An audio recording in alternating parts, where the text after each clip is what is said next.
இது ஒரு சடங்கு உண்டு. நம்ம சோழ நாட்டில் ஒரு சடங்கு உண்டு. பிள்ளை தவழ்ந்து போகும்போது புக்கு, மிட்டாயி, கத்தி இதெல்லாம் வச்சுருப்பாங்க. இந்த குழந்தை போய் எதை தொடுதோ அதுதான் அவன் லைஃப்பில், அவன் வாழ்க்கையில் வரும்னு ஒரு சம்பிரதாயம் உண்டு. இப்போ இங்கே இருக்கிறவங்கலாம் பார்த்தீங்கன்னா சின்ன வயசில் எங்கேயாவது கோயில், குளம், ஊதுபத்தி, சூடம், மந்திரம் இதெல்லாம் பண்ணதுனால தான் வந்து உட்கார முடியுது. இல்லைன்னா வேறு எங்கேயாவது போய் உட்காந்துருப்பாங்க. இப்போ அவங்கெல்லாம் மேலோருக்கு மேலே இருக்கிறவங்கெல்லாம் பால்கனியிலேருந்து பார்க்குறாங்க, மேலேருந்து. ஆமாம், ஏன்னா இளைஞர்கள் ரொம்ப வரணும். இன்றைக்கி உண்மையாலுமே நான் பாராட்டுறது என்னென்னா, இளைஞர்கள் சக்தி உருவாகணும். அது நம்முடைய மலேசியா இந்து சங்கம் அதை உருவாக்கி இருக்கிறது. என்னுடைய இளைஞர் பட்டாளங்களை, வருங்கால சந்ததியர்களை எல்லாம் இந்த சங்கத்தில் இணைச்சி அவர்களையும் இந்த இந்து தர்மத்தை நம்முடைய மலேயா நாட்டில் நம்முடைய கோயில்களை பரிபாலனம் செய்வதற்கு என்னுடைய இளைஞர்களையும் குழந்தைகளையும் இப்படி எல்லாரையும் பார்க்கக்கூடிய ஒரு காட்சியை நம்முடைய மலேசியா இந்து சங்கம் இந்த மாநாட்டின் மூலமாக ஒரு பெரிய புரட்சியை ஏற்பாடு செய்திருக்கிறதுன்னு சொன்னால், அவர்களுக்கு நம்ம எத்தனை முறை நன்றி சொன்னாலும் அது நிறைவராது. அவர்கள் வாழ்க, அவர் தொண்டு உயர்க. இப்போ வள்ளல் பெருமான் போய் பார்த்தார். எல்லா பிள்ளைங்களும் போய் கிடுகளுப்பு வேணும்னு அழுதுச்சு. ஒரு பிள்ளை மிட்டாய் வேணும்னு அழுதுச்சு. ஒரு பிள்ளை ராட்டினத்தை சுற்றணும்னு அழுதுச்சு. இந்த குழந்தை பார்த்தது அந்த நடராஜன் தான் இங்கே வேணும்னு கேட்டு அழுதுச்சு. 7 வயசில் பார்த்த அந்த ஞாபகம் 51 வயசில் 100 ஏக்கரில் வடலூரில் கையில் காசே இல்லாமல் 5 பைசா கிடையாது, மெட்ராஸில் இருந்து நடந்தே வர்றார். எங்கே? வடலூருக்கு 250 கிலோமீட்டர் நடந்து வந்து ஒரு மரத்துக்கடியை உட்காந்து நடராஜன் நினைச்சார். ஊர் மக்கள்லாம் வந்து சேர்ந்தார்கள். 100 ஏக்கர் இடம் கொடுத்தாங்க. சத்தியஞான சபைன்னு இன்னைக்கு 25 லட்சம் பேர் இன்னைக்கு தைப்பூசம் அன்னைக்கு அந்த ஜோதியை பார்க்கிறார்கள்னு சொன்னால், கையில் ஒன்றுமே இல்லாதவர் எப்படியா இவ்வளோ பெரிய கோயிலை கட்ட முடியும்னு ஒரு ஆச்சரியம் உண்டு. 150 வருஷம் ஆச்சு, இன்னமும் அந்த இரும்பு சங்கிலி இத்து போகலை.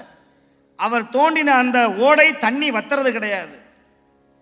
அங்கே தரக்கூடிய அந்த திருநீர், அந்த அவர் ஏற்றிய அடுப்பு இன்னும் அணையவே இல்லை. யார் வந்தாலும் சாப்பிட்றாங்க. அணையா அடுப்பு. அவர் ஜோதியை ஏற்றி வைத்தார், ஜோதி அணையலை. அருட்பெரும் ஜோதி தனிப்பெரும் கருணைன்னு கொண்டு வந்தார்.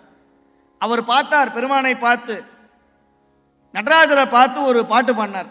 அருட்பால் அந்த பாட்டு உண்டு. உனக்கும் எனக்கும் இசைந்த பொருத்தம் என்ன பொருத்தமோ, உனக்கும் எனக்கும் இசைந்த பொருத்தம் என்ன பொருத்தமோ, உனக்கும் எனக்கும் இசைந்த பொருத்தம் என்ன பொருத்தமோ, இந்த பொருத்தம் உலகினர்க்கு இசையும் பொருத்தமோ, உனக்கும் எனக்கும் இசைந்த பொருத்தம் என்ன பொருத்தமோ.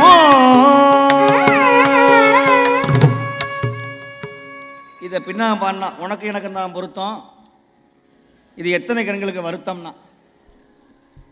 இந்த பொருத்தம் பார்க்குறது ரொம்ப ஜாதகத்தில் பொருத்தம் பார்ப்பாங்க. யோனி பொருத்தம், ரஜ்ஜி பொருத்தம்னு எல்லா பொருத்தமும் பார்த்தா இது இன்னும் சேரவே சேராது. அவனை பார்த்தாவே அடிக்கணும்னு தோணுதியா? உங்களுக்கும் எனக்கும் ஒரு ஃப்ரீக்வன்சி இருக்கணும். இவர் பார்த்தா பாட்டை கேட்கணும். இல்லை என்னமோ சுழறாரு இந்த ஆள் படுக்கு பைத்தியம்னா உட்கார முடியாது. போன ஜென்மமாக உங்களுக்கு எனக்கு ஒரு தொடர்பு இருந்துருக்கணும்.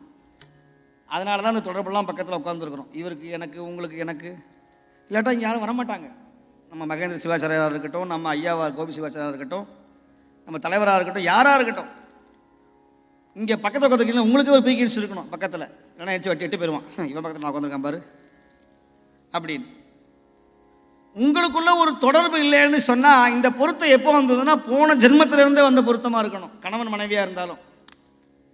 இது சில பேர் தெரியாமல் கல்யாணம் பண்ணி கடைசியில் என்னடா பண்ணுறதுன்னு வாழ்ந்துகிட்டே இருப்பான். அப்படி சிலதெல்லாம் உண்டு. சிலது தாக்கு பிடிக்கும், சிலது ஓடிடும்.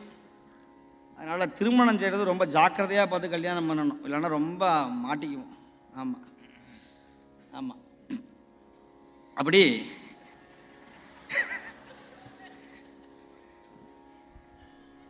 அனுபவம் தானே இல்லையா? மனைவியோ பெருவிலங்கு, பிள்ளையோ சுல்லாணி, சுல்லாணி 2ஆம் நாள் சுகம் பெறுவது எக்காலம்னு பண்ணார் இல்லையா?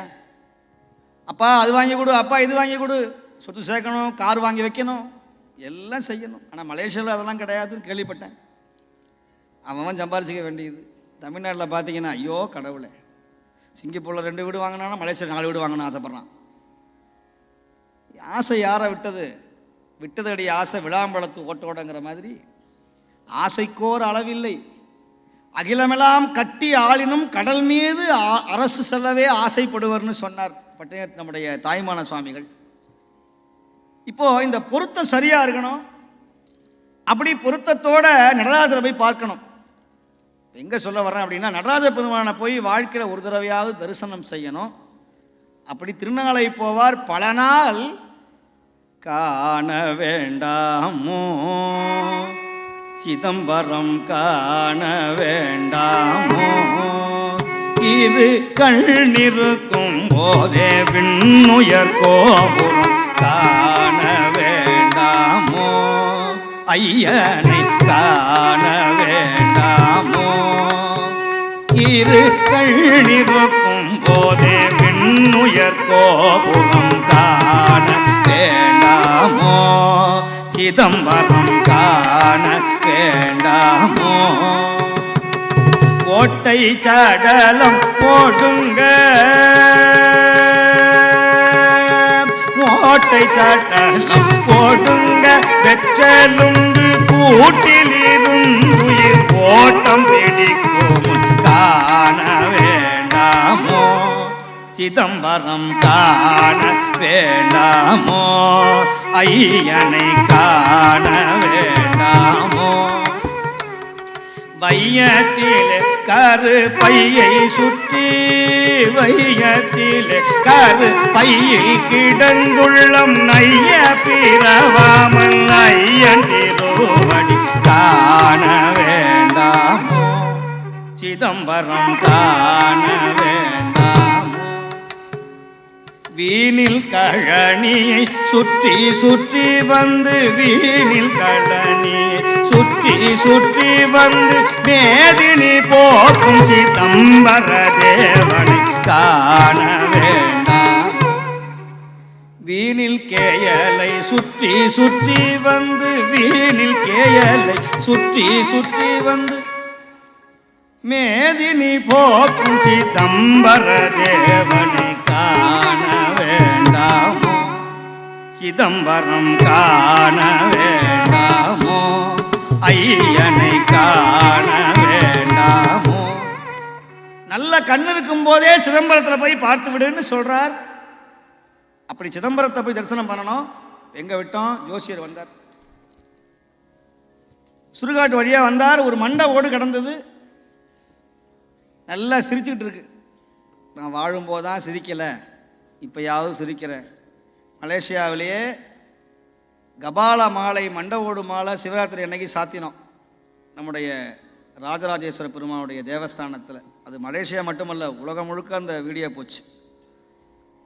திருவண்ணாமலையில் மட்டும்தான் தங்கத்தில் கபால மாலை, மண்ட ஓடு மாலை சாத்திர வழக்கம் உண்டு. அது இங்கே செஞ்சார்கள். இப்போ இந்த மண்ட ஓடை எடுத்துக்கிட்டு இந்த ஜோசியர் வீட்டுக்கு போனார். அப்படியே பார்க்கும்போது ஆராய்ச்சி பண்ணிக்கிட்டே போனார். இப்படி வாழ்ந்த மனுஷன் மலேசியாவில் பெரிய கோடீஸ்வரனாக இருந்தார், இப்படி அனாதையாக கிடக்கிறாரு, யார் பெற்ற பிள்ளையோ தெரியலையே. ரொம்ப படித்ததுனால இன்னும் இந்த மண்டவோடு இன்னமும் அனுபவிக்க வேண்டியது எவ்வளவோ இருக்கே அப்படின்னு நினச்சார். ஆனால் கண்டுபிடிக்க முடியல. ஆனால் என்னமோ இன்னும் பாக்கி இருக்குது, இந்த மண்டவோடு அனுபவிக்க வேண்டியது பாக்கி இருக்கு. சரின்னு கொண்டு போய் துணியை சுற்றி அப்படி சுற்றி கொண்டு போய் மறைச்சி கொண்டு போய் வீட்டில் சமையலறையில் யாருக்கும் தெரியாமல் ஒரு பெரிய பானையில் இந்த மண்டவோட வச்சு மூடிவிட்டார், ஒரு தாம்பாளத்தை போட்டு. ராத்திரி 1 மணி ஆனோடனே அவருக்கு யோசனை வந்துருச்சு. எந்திரிச்சு போவார், அந்த பானையை திறப்பார், இப்படி மண்டவோட பார்ப்பார். இன்னமும் இது என்னமோ அனுபவிக்க வேண்டியது என்னமோ இருக்குது. என் ஜாதகம் பொய் சொல்லாது, இன்னும் இந்த மண்டவோடு எதையோ அனுபவிக்கணும்னு பேசுவார். அந்த பானைக்குள்ள மண்டவோட வச்சிருவார், மூடிவிடுவார். இப்படி ஒரு நாள் இல்லை, 2 நாள் இல்லை, தொடர்ந்து 1 மாத காலம் பண்ணார். இந்த சம்சாரம் அந்த முழிச்சுக்குச்சு, இந்த ஆள் எங்கே போகிறான் 1 மணிக்கு, இதை கண்டுபிடிக்காமல் விடப்படாதுன்னு இந்த அம்மா தூங்காமல் கொள்ளாமல் இந்த ஆள் பின்னாடியே போச்சு. இந்த ஆள் போகிறார், தண்ணியை குடித்தார், பானையை திறந்தார், மண்டவோட எடுத்தார். இன்னமும் என்னமோ அனுபவிக்க வேண்டியது இருக்கு சொல்லி வச்சுவிட்டார். எனக்கு ஒரு உண்மை தெரிஞ்சா அவனு சாமின்னு சொன்ன மாதிரி இந்த மண்டவோடு உள்ளே வச்சுவிட்டு இந்த அம்மா பார்த்தது, ஓ இதுதான் சமாச்சாரமானு. இந்த வீட்டில் இருக்கிற பொம்பளைங்களுக்கெல்லாம் பார்த்தீங்கன்னா ஒரே ஒரு ஆறுதல் எகித்து கொட்டுக்காரங்க பக்கத்தில் இருக்காங்க. என்னாடி ருக்குமணி, என் வீட்டுக்காரன் பார்த்தியா பட்டையும் கொட்டையும் போட்டு சாமியார் ஆகிட்டான், ஐயோ இப்பயே விட்றாதடி, ஜாக்கிரதையாக இருந்துக்க, இல்லை சாமியாராக போயிடுவான் அப்படின்னு இந்த பொம்பளைங்க சொல்கிறாங்க பாருங்கள். அதை கேட்டு அப்படியே வீடு, அது இந்த சீரியல் பார்த்து அடாடா கொலை பண்ணுவது எப்படி, கொள்ளையடிப்பது எப்படி, மாமியாரை போட்டு தள்ளுவது எப்படி, எல்லாம் சீரியல் தான். நாசமாக போச்சு உலகம். வீட்டுக்காரர் எப்படி சாப்பிட்றான்னு அந்த அம்மாவுக்கு தெரியல. ஃப்ரிட்ஜில் போன மாதம் வச்ச சட்னி, மல்லித்தூள் சட்னி எல்லாம் அந்த அம்மா வச்சுருக்கோம், போய் சாப்பிட்டுக்க போயா. இதில் வேற பக்கத்துலேயே சட்னி வச்சு விட்டு இந்த கைக்கு போடுவாங்களே மருதாணி கோணம், அதையும் வச்சுக்க வேண்டியது பக்கத்துலேயே. இந்த ஆளுக்கு எது சட்னி எது மருதாணி தெரியாமல் போட்டு வாயெல்லாம் செவந்து போய் உட்காந்துருக்கான். அவன் வந்து சொல்கிறான், அவன் சாமி தெரியாதனமாக கொத்துமல்லி தொக்குன்னு நினச்சிக்கிட்டு நான் இந்த மருதாணி வச்சு போட்டு வாயெல்லாம் பாருங்க சாமி செவந்து போச்சுன்னு காட்டுறார். ஐயா அப்படி உனக்கு தெரியாது ஐயா, தங்கி போகுது ஒன்றுமே தெரியல, மண்ணு மாதிரி இருந்துச்சுங்க அப்படிங்கிறான். இந்த அம்மா நாடகத்திலேயே அவ்வளவு ஆர்வம். இப்போ இந்த அம்மா பார்த்து சொல்கிறா, ருக்குமணி என் வீட்டுக்காரன் என்னன்னு தெரியல, 1 மாத காலமாக ராத்திரி 1 மணிக்கு எந்திரிக்கிறான், நேராக வீட்டுக்குள்ளே போகிறான், அந்த பானையில் ஒரு மண்டவோட கொண்டு வந்து பார்க்குறான். ஐயோ சங்கதி தெரியாதா, நீ கல்யாணம் பண்ணுறதுக்கு முன்னாடி அந்த ஆள் பொம்பளை வச்சுருந்தான், அவன் செத்து போயிட்டா, அவன் மேலே ஆசை தாங்காமல் அவன் மண்டவோடு தான் இது, அவன் கிளப்பிட்டு போயிட்டான். வந்துதான் வேணா ஒரு அடுத்த நாள், ஐயோ இதோ சமாச்சாரமா, இப்போவே பாரு எனக்கு போட்டியாக வந்தவளை நான் சும்மா விட மாட்டேன் அப்படின்னு சொல்லிட்டு ஊரெல்லாம் கூப்பிட்டு ஒரு பெரிய உலக்கையை கொண்டு வந்து அந்த மண்டவோட போட்டு டங்குன்னு இடிச்சா பாருங்க. இப்போ வந்தான் வீட்டுக்காரன், சத்தம் என்னமோ ஒரு வாயா பாவி மனுஷா, இவ்வளோ தான் டெய்லியும் பார்த்துக்கிட்டு இருந்தேன், உன் முன்னாள் பொண்டாட்டிய எனக்கு துரோகம் பண்ணியா இல்லையா, இப்போ பாரு அப்படின்னு குத்துறா. அப்போ தான் நினச்சாரு, இந்த மண்டவோடு படணும்னு நினச்சனே, என் சம்சாரம் கையில் உலக்கையில் அடி வாங்கணும்னு பாக்கி இருக்கு போட்டிருக்கு, அதனால தான் இன்னும் குத்துவாங்க, செத்த பிறகு மண்டவோடா மாதிரி உலக்கையில் குத்துவாங்குதுன்னு சொன்னால் இதுதான் அனுபவிக்க வேண்டிய விஷயமோன்னு. இன்னைக்கு நிறைய பேர் இந்த போலி ஜாதகத்தை நம்பி நிறைய பேர் வாழ்க்கையை இழந்து விடுகிறார்கள். ஜாத அப்படின்னா நகர்ந்து அப்படின்னு அர்த்தம், அகம்னா சேருதல்னு அர்த்தம். வாழ்க்கையை நகர்ந்துக்கிட்டே கொண்டு போகணும். ஒருத்தர் போய் கேட்டார், ஐயா 40 வயசு வரைக்கும் நான் நாய்படாத பாடு படுறேனே, கொஞ்சமாக அதுவே பழகிரும் அப்படின்னு சொன்னார். கலவையே படாதையா, அதுவே பழகிறியா, இது வரைக்கும் கஷ்டப்பட்டீங்களா, இனிமே பழகிக்க. இப்போ என்ன பண்ணுறதுன்னா, ஆண்டவன் சன்னதிக்கு முன்னாடி வந்து உங்கள் தலையெழுத்து மாறணும்னு சொன்னால் திருமுறைகளை காதால் கேட்கணும், திருமுறைகளை படிக்கணும். அதைத்தான் நம்முடைய பெரியவர்கள் வாரியார் சுவாமிகள்லாம் இன்றைக்கி இந்த மாதிரியெல்லாம் பிரசங்கம் செஞ்சதுனால தான் நம்முடைய கோயில் தர்மம் வளர்ந்தது, ஆகமங்கள் காப்பாற்றப்பட்டன, வேதங்கள் காப்பாற்றப்பட்டன, புராணங்கள் காப்பாற்றப்பட்டன. இந்த மாதிரி ஓதுவாமூர்த்திகள் தேவாரம் பாடுவாங்க, உட்காந்து தூங்கிட்டு இருப்பாங்க. அப்படியே உலகே மாயம் வாழ்வே மாயம் அவர் பாடுவார், ஓதுவாமூர்த்தி பாடிக்கிட்டு இருப்பார். மாதர் மடப்பிடியும் மட அன்னமுமல்லதோர். அவருக்கு என்ன புரியும், அவருக்கு விளக்கம் சொல்லணும். யாமாமா நீ யாமாமா, எந்த மாமான்னு தெரியலங்கிறான். தாய் மாமாவா, ஒன்று விட்ட மாமாவா? தமிழ் தான் இது, ஆனால் அர்த்தம் புரியல. மாதர் பிறை கண்ணியானை மலையான் மகளோடும் பாடி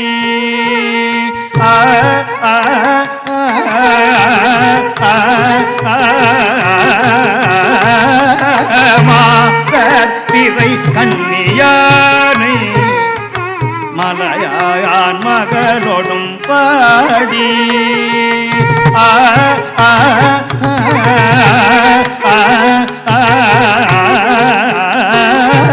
மாதர் பிறை கண்ணியானை 5 வருஷம் படாத பாடு பண்ணோம் இந்த பாட்டு கற்றுக்கிறதுக்கு. எங்கள் வாத்தியார் பாடம் எடுக்கும்போது பாடசாலையில் திருவையாறில் எங்கள் பிறந்த ஊர் அது. அப்போல்லாம் குடுமி வச்சுருப்பாங்க பாடசாலை மாணவர்கள்லாம். இந்த பாட்டை இந்த இந்த அகார சாகசம்னு பேர், இதுக்கு பேர்.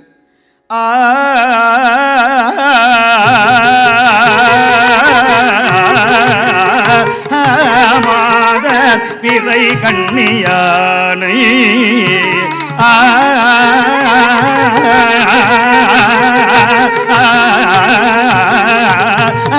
மாதர் பிறை கண்ணியானை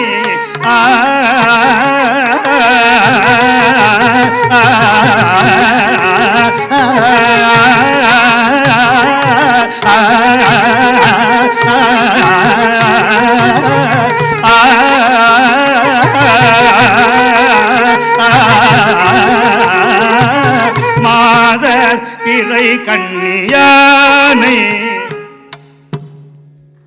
என்ன பண்ணுவாங்க தெரியுமா? குடுமையை பிடிச்சுக்குவார் இப்படி. இவன் ஆம்பா ஒழுங்காக சொல்கிறா மண் எடுத்து வாயிலே அடிப்பார். தேவாரம் படிக்கிறது அன்னைக்கெல்லாம் சர்வ சாதாரண காலம் கிடையாது. ஜாதி உண்டு. வேதம் படிக்கிற மாதிரியே பக்கத்துலேயே வேத பாடசாலை ஒன்று. அங்கே அவர் வேத பாடசாலை. அக்னி மேலே புரோகீதம், அக்னி மேலே புரோகீதம், அக்னி மேலே புரோகீதம் 3 தடவை. அதுக்கு மேலே சொல்கிற வழக்கம் கிடையாது.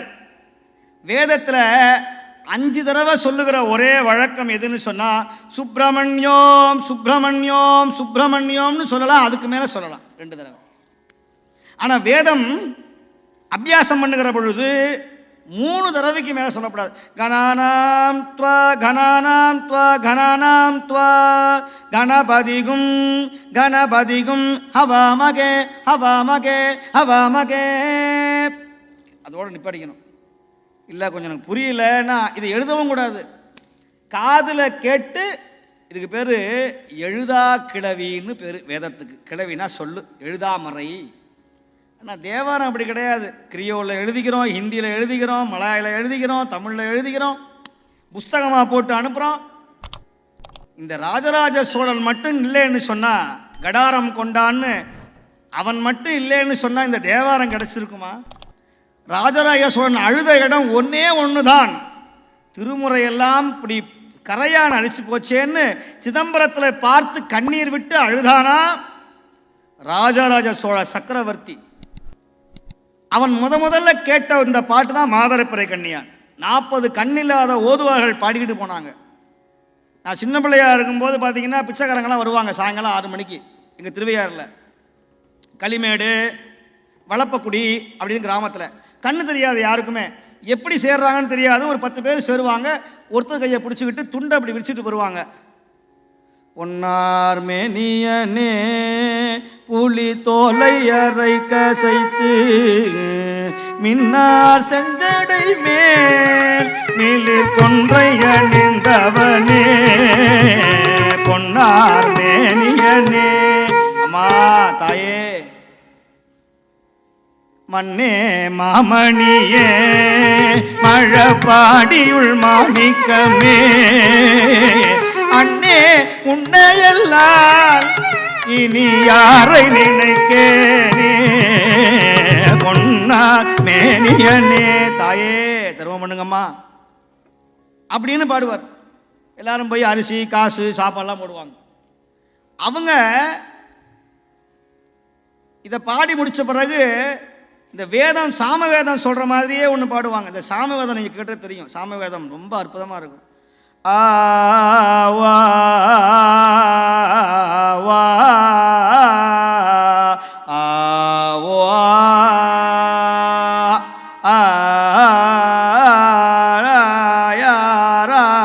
அப்படின்னு வரும். இந்த சாமவேத ராமாயணத்துக்கு இந்த சாமவேத நிகரான திருநேரி சென்னு உண்டு. தமிழில் நாவுக்கரசர் பாடியிருக்கிறார். வேதியா வேயத கீத ஆ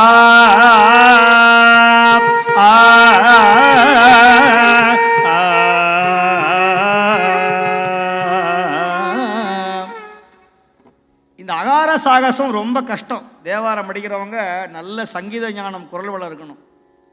அப்படி இந்த முதல்ல மாதர்பிறை கன்னியானை தான் நம்முடைய ராஜராஜ சோழன் கேட்டார். மாதர்பிறை கன்னியானை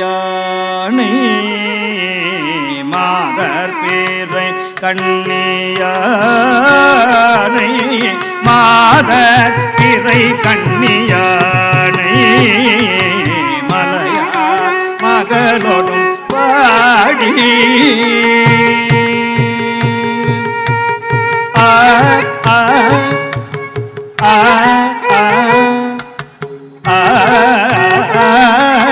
மாதர்பிறை கன்னியானை மகளோடும் பாடி. இந்த பாட்டு ரொம்ப அவசியமாக பெண்கள்லாம் கற்றுக்கணும், ஆண்களும் கற்றுக்கணும். வீட்டில் சண்டை கண்டை வந்ததுன்னா அதை பாடலாம்.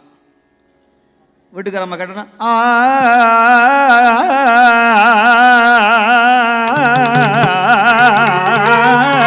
மாதர்பிறை சண்டையே வராது.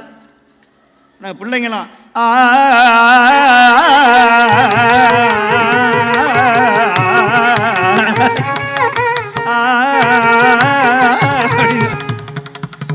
காசை மட்டும் கொடுத்துரு, நான் போய் இப்போ பொழைச்சிக்கிறேன் அப்படின்னு அதுங்க சொல்லுது. தேவாரம் எதுக்கெல்லாம் உதவுது பார்த்தீங்களா? சண்டையே வராமல் இருக்கணும்னா வீட்டுக்காரர் கோவத்தோடு இருந்தாருன்னா யாமாமா நீ வா மாமா அப்படின்னு பண்ணா திருமுறைகள் உங்களை வாழ வைக்கும். நம்ம நினைக்கிறோம் சாதாரண தமிழ் பாட்டு தானேன்னு. வெள்ளைக்காரன் கையில் கிடச்சிருந்துன்னு வச்சுக்கோங்க, இந்த பாட்டு தங்க தகட்டில் வச்சுருப்பான். இன்றைக்கி அவனுக்கு நல்ல வேதம் பைபிள் கிடைக்கல, இன்றைக்கி நல்ல விஷயங்கள் கிடைக்கல. நம்மளை மாதிரி 5000 ஆண்டுகள் பழமை வாய்ந்த புராணங்கள் கிடச்சிருந்ததுன்னா இந்த உலகத்தையே ஆட்டி படைச்சிருப்பான். வேறு மதங்கள் கல்ஃபாக இருக்கட்டும். இன்றைக்கி இங்கிலாந்தில் வெள்ளைக்காரன் முதற்கொண்டு இன்றைக்கி கதறான், எங்களுக்கு இப்படி ஒரு ட்ரெடிஷ்னலான ஒரு இது இல்லையேப்பா, ஹிஸ்டாரிக்கல் கிடையாதுப்பா, எங்களுக்கு ஒரு கல்வெட்டு கிடையாதுப்பா. கலிஃபோர்னியா போனீங்கன்னா அங்கே சிவலிங்கம் கிடைக்கிது. காபாவுக்கு போனீங்கன்னா அங்கே சிவலிங்கம் தான் வழிபாடு செய்கிறார்கள். இன்றைக்கி சிவலிங்கம் இல்லாத இடம் ஏது? கீழடியில் போனீங்கன்னா அங்கே திருநீர் பொட்டலம் தான் கிடைக்கிது. எங்கள் கீழடியில் 5000 ஆண்டுக்கு முன்னாடி தமிழன் திருநீரை பூசியிருக்கிறான். ஆனால் நம்ம தமிழனாக பிறந்து சைவனாக பிறந்து திருநீரையும் சந்தனமும் இறைவன் வழிபாட்டையும் மறக்கிறோம்னு சொன்னால் நம்முடைய வேதமாகிய திருமுறைகளை தமிழனாகிய பிறந்த அத்தனை பேரும் போற்ற வேண்டாமா? திருமுறையை விட்டுட்டோம்னா கோயிலை காப்பாற்ற முடியாது. இன்றைக்கி திருமுறைகள் இல்லைன்னு சொன்னால் நம்முடைய ஆலயங்களை காப்பாற்ற முடியாது, நம்முடைய பாரம்பரியத்தை காப்பாற்ற முடியாது, நம்முடைய பண்பாட்டை காப்பாற்ற முடியாது. இனிமேலாவது இந்த இளைய தலைமுறைகள் திருமுறைகள் கொஞ்சமாவது கற்றுக்கொண்டு பிரச்சாரம் செய்யணும். அப்படி ராஜராஜ சோழன் திருமுறைக்காக கண்ணீர் விட்ட இடம் சிதம்பரத்தில் கண்ணீர் விட்டான். கிடைச்ச பலன் கிடைச்சது. நேர திருவாரூர் போனார் ராஜராஜ சோழன். திருவாரூர் சுவாமி ரொம்ப அற்புதமான மூர்த்தி. சித்தம் தெளிவீர்கள் அத்தன் ஆரூரை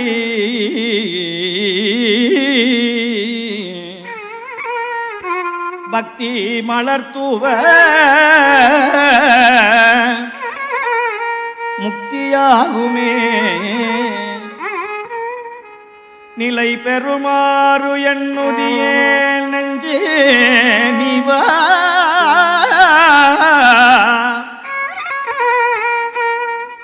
யாரையாவது பேர் சொல்லி கொடுத்தா கோச்சுக்குவாங்க. பாரு சாமி என்னை திட்டுறாரு, பாரு தூங்குறாருன்னு சொல்கிறாரு, என்ன தேவாரம் கேட்கலன்னு சொல்கிறாருன்னு கோச்சுக்குவாங்க. எதுக்குடா வம்புன்னு நெஞ்சுன்னு சொல்லிவிட்டார். எதுக்கு பிரச்சனை? நிலை பெறுமாறு என்னுடைய நெஞ்சே நீவா. எங்கே வர்றது? நித்தலும் எம்பிரானுடைய கோயில்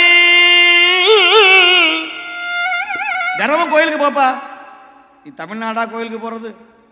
வீட்டிலேயே ஒரு சிவலிங்கம் வச்சு, ஒரு படத்தையாவது வச்சு, அண்ணாமலையார் படத்தையாவது வச்சு ஒரு பூவை போட்டு விடுவோங்க. நித்தலும் எம்பிரானுடைய கோயில்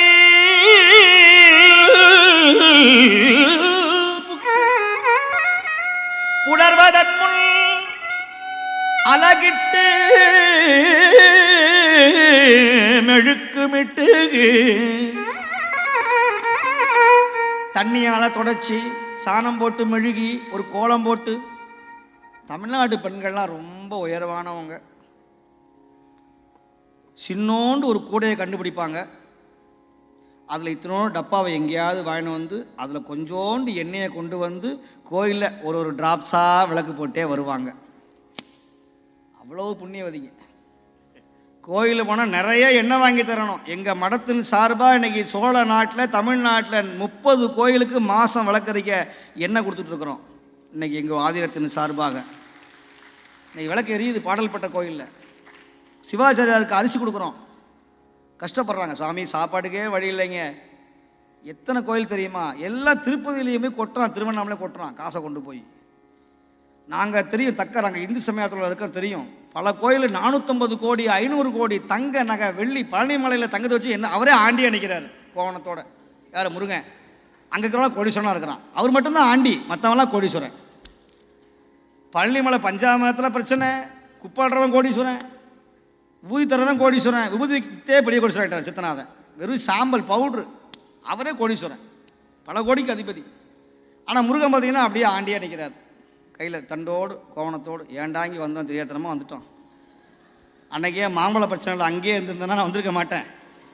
ஞானப்படத்துக்கு ஆசைப்பட்டு கடைசியில் என்ன வச்சு சம்பாதிக்கிறானுங்களா அப்படின்ட்டு தெரியாதனமாக இந்த வீணா போன போகம் வேற என்னை செஞ்சுட்டு போயிட்டான் நவபாஷானத்தில். நீங்கள் பழனிமலைக்கு போனீங்கன்னா நம்ம மடத்து சார்பாக சாமி கோவணம் கட்டுற வழக்கம் உண்டு. ஒரு கோவணத்துக்கு அது எங்கெங்கேயோ விற்றுருவாங்க. அந்த கோவணத்தை 50,000 60,000 சாமி கட்டுற கோவணம் அவ்வளோ சிறப்பு. அது அவருக்கு வைக்கிறது பார்த்தீங்கன்னா 2 ஒரு மலைவாழை பழத்தில் கொஞ்சோண்டு சர்க்கரை வச்சு உச்சியில் வச்சு அப்படியே அள்ளிடுவான். ஊட்டமலர் பால் அப்படி தரையில் ஊற்றி தொடச்சிடுவான். சந்தனம் மட்டும்தான் நெத்தியில் வச்சு மார்பில் வச்சு அப்படியே நிற்பார் கோவணத்தோடு ஆண்டியோடு. 2 சட்டையை போட்டு ராஜ அலங்காரம் முடிஞ்சு போச்சு. பார்த்துங்கோ பார்த்துங்க, நகருங்க நகருங்க நகருங்க, ஆண்டவரை பார்த்துட்டு அவர் நிற்பார். பாவி எனக்கு ஒன்றுமே கிடையாதாடா, பஞ்சாமிர்தம் கூட கிடையாது பழனி ஆண்டவருக்கு. அந்த மாதிரி திருச்செந்தூரில் போனீங்கன்னா அந்த கதை கூத்தே வேற. சண்டை போடாமல் வர முடியாது திருச்செந்தூரில். ஒருத்தர் சொன்னார், சாமி திருவண்ணாமலைக்கு போனேன், கஷ்டப்பட்டு திருவண்ணாமலைக்கு டிக்கெட் கொடுத்து போனேன். உள்ளே போனால் 2 வெள்ளையாக தெரிஞ்சுது, நடுவில் ஒரு வால் தொங்குச்சு அப்படின்னா. என்னடா பார்த்தேன், என்ன 2 வெள்ளையாக தெரிஞ்சுது, நடுவில் ஒரு வால் தொங்குச்சா அப்படின்னா, இவன் அண்ணாமலையாரை பார்க்கல, சிவாச்சாரியார் திரும்பி நின்றுக்கிறாரு, அதை பார்த்து வந்துருக்கிறான். இவன் அதுக்குள்ளே கையெழுத்து விட்டான். இவன் அண்ணாமலைக்கு அரோகரான பகவங்களையும் அந்த சிவாச்சாரியார் 2 பேர் நிற்பான் அந்த கோயிலில். மாவட்ட கலெக்டரே உள்ள விடலையே தீபத்தன்னைக்கு. கலெக்டரே போகக்கூடாதுன்ட்டான். போலீஸ்காரனுக்கும் அங்கே சண்டை, எப்பயும் தலைவலி. இவன் ஒல்லியாக இருக்கிறவனை உள்ள அனுப்பப்படாது, கரெக்டாக நிற்பான். தோரபகமாக 2 பேர் நிற்பாங்கிற மாதிரி. இவன் திரும்பி நின்றுருக்கான் பாருங்க பூஜை பண்ணும்போது. இதை அண்ணாமலைக்கு அரோகரா கையை பிடிச்சி இழுத்து விட்டான். இவன் அண்ணாமலையாரை பார்த்துட்டு வாடானா, அவன் பின்னாடி பக்கம் பார்த்துட்டு வந்துருக்கிறான். போய் 2 வெள்ளையாக தெரிஞ்சது, நடுவில் வாழ்த்து போச்சு. கவலைப்படாதடா, கூட்டம் இல்லை அன்னைக்கு போய் பாரு. ராத்திரி நேரத்தில் போனீங்கன்னா கூட்டம் இருக்காது, எவனும் இருக்க மாட்டான், வீட்டுக்கு போயிடுவான். விசேஷ நாளை போய் பார்க்காத. அந்த அண்ணாமலைக்கு நீங்கள் கோயிலுக்கு போகணும்னு அவசியம் இல்லை, அந்த மலையை பார்த்தாவே போதும். அவ்வளோ வைப்ரேஷன் அந்த மலையில். 18 கிலோமீட்டர் 14 கிலோமீட்டர் அப்படியே சுற்றி வரணும்.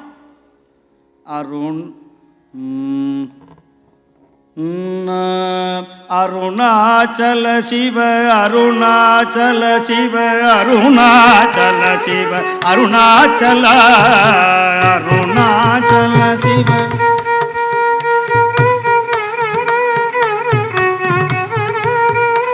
எல்லாம் மௌன விரதமா? யாராவது மௌன விரதம் இருக்கீங்களா? இல்லை மத்தியானம் யாரும் சாப்பிட்லையா? எனர்ஜி ஏதாவது வேணுமா? டீ காஃபி ஏதாவது சாப்பிட்ணுமா? சத்தமே வரலையே. அருணாச்சல சிவ அருணாச்சல சிவ அருணாச்சல சிவ அருணாச்சல.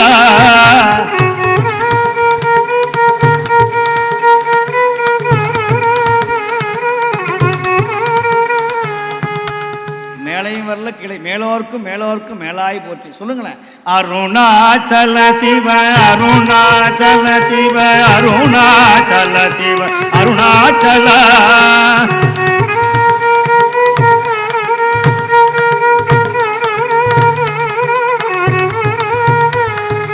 அருணாச்சல சிவ அருணாச்சல சிவ அருணாச்சல சிவ அருணாச்சல அருணா.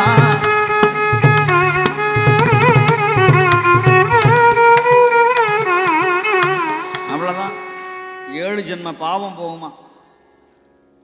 அருணாச்சலம்னு சொன்னா உண்ணாமுலை உமையாலொடு உடனாகிய ஒருவன்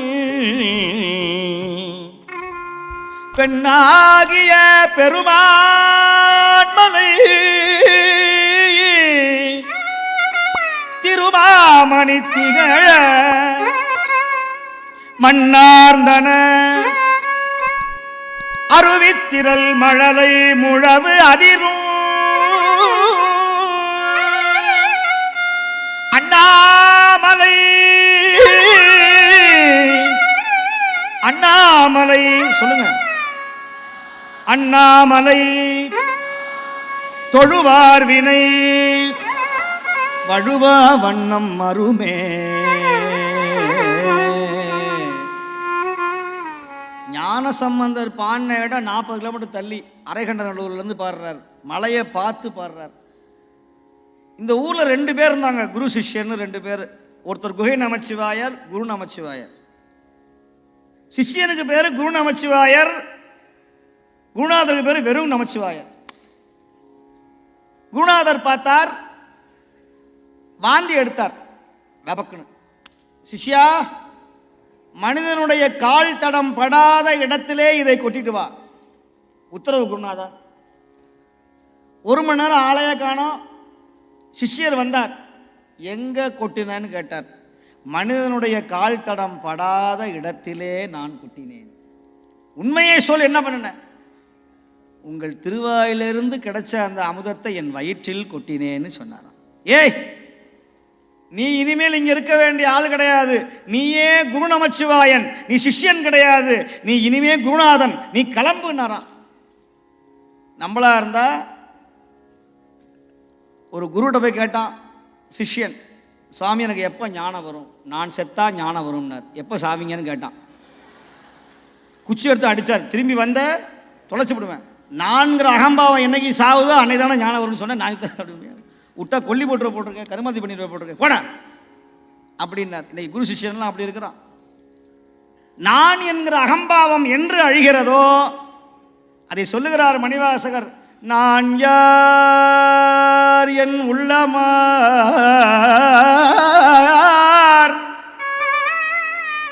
ஞானங்களார் என்னை யார் அறிவார்?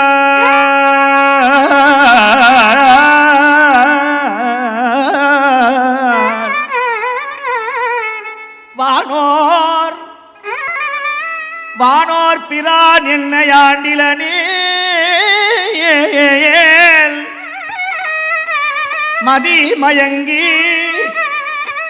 உணார் உடைத்தலையில் உண்பலிதேர் அம்பரவன் தேனார் கமலமே சென்று உதாய் கோத்தும்பி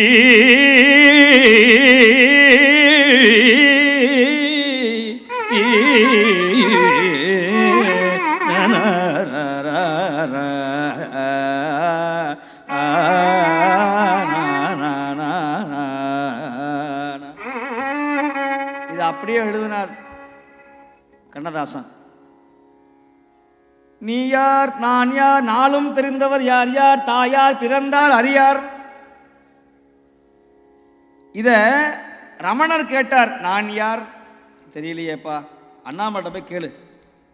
ஹூ ஐ அம் ஏன்னு கேட்டார். சும்மா இரு, செவனேன்னு இருடா, செவனேன்னு இருடான்னு. யாராவது சண்டை போட்டேன்னு சொல்லுவான். வீட்டில் செவனேன்னு இருங்கடா, ஏன் உயிரை வாங்குறீங்க, செவனேன்னு இரு. யாராவது பெருமாளை இருன்னு சொல்கிறோமா, முருகான் இருன்னு சொல்கிறோமா?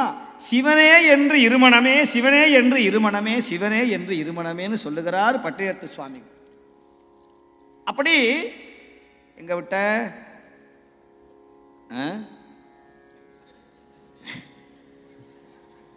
அண்ணாமலை தொழுவார் வினை. இந்த குரு சிஷ்யர் பாரம்பரியம் வந்தது. குரு சொன்னார், நீ புறப்படுனார். நான் இனிமே எங்க போவேன், எனக்கு யார் சாப்பாடு தருவா? எல்லாம் அண்ணாமலை பார்த்துக்குவான் போட. இவர் பசியோட மலையில இருந்து இறங்கி வந்தாராம். ஒரு அம்மா வயசான கிழவி ஒரு கிண்ணத்தில் சாப்பாடை வச்சுக்கிட்டு